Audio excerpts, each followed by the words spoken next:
Hey, welcome back, Buckeye Nation, to your Caribou Data Science channel.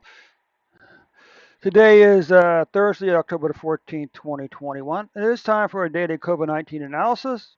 Before we get started, a couple of favors asked today. Of course, you know the first three. Subscribe to the channel, like the video, click on the share button, share the video on Facebook and Twitter and with your friends and family today. The second favor I have is if you look down the description below, you're going to see two links. If you're interested in our programming and data links, then that first link is for you. That's a link to my 8:30 p.m.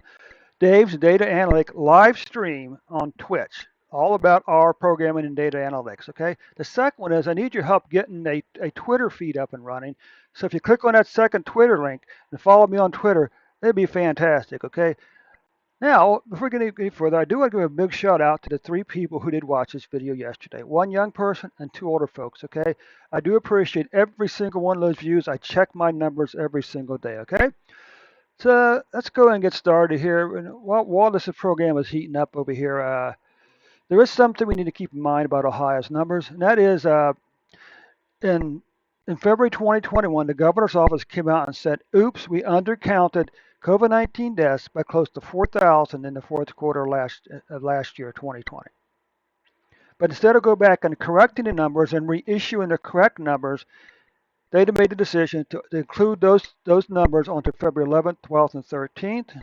Okay, and that's what those numbers look like. They completely dwarf all the numbers before it.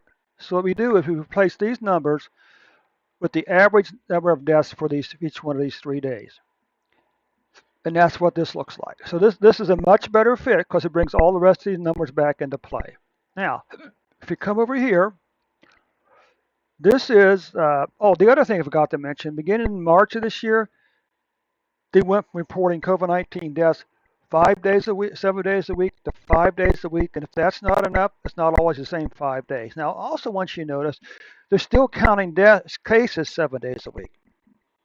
So they can't count. So I think it's kind of curious, okay?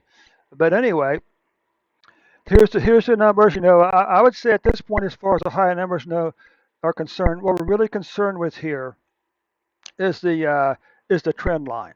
Okay, is a trend. Let's just try something real quick. Let's just come back over here. Do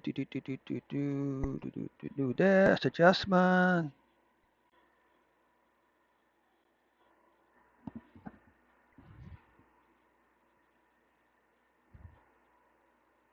What are we looking for here?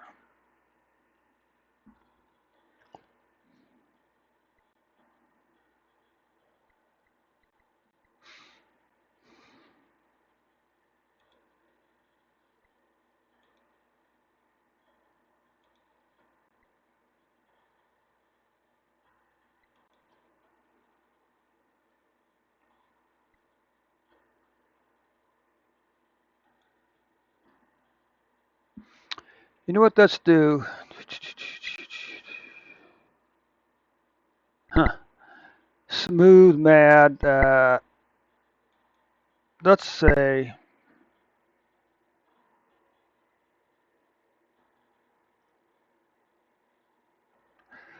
Let's do a.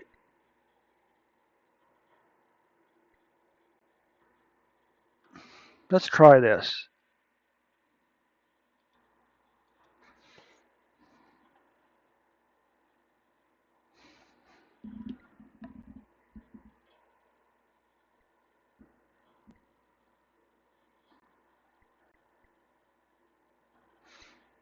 Okay. So what we can see here, we can see we had a declining pattern starting back in, say, February all the way down to July.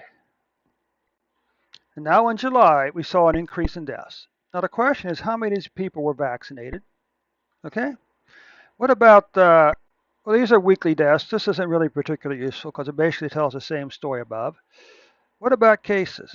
Well, same thing, a long declining pattern in cases down to July. Then in July, we saw an increase. How many of these people here were vaccinated in Ohio? Okay. This is a different way of looking at deaths, a different fitted curve. We actually do this above, okay? And weekly cases. So this does take care of the report for today for the state of Ohio. Again, thanks so much for stopping by. And also, don't forget to click on the description below and click on and join me at 8:30 p.m. New York time for Dave's Data Analytic channel, live and in color on Twitch. Okay, our programming and data analytics. And finally, I need your help get my Twitter channel off the ground. I'd appreciate if you click on that second link and follow me on Twitter today. Thanks so much, Buckeye Nation. We'll see you tomorrow with an updated report.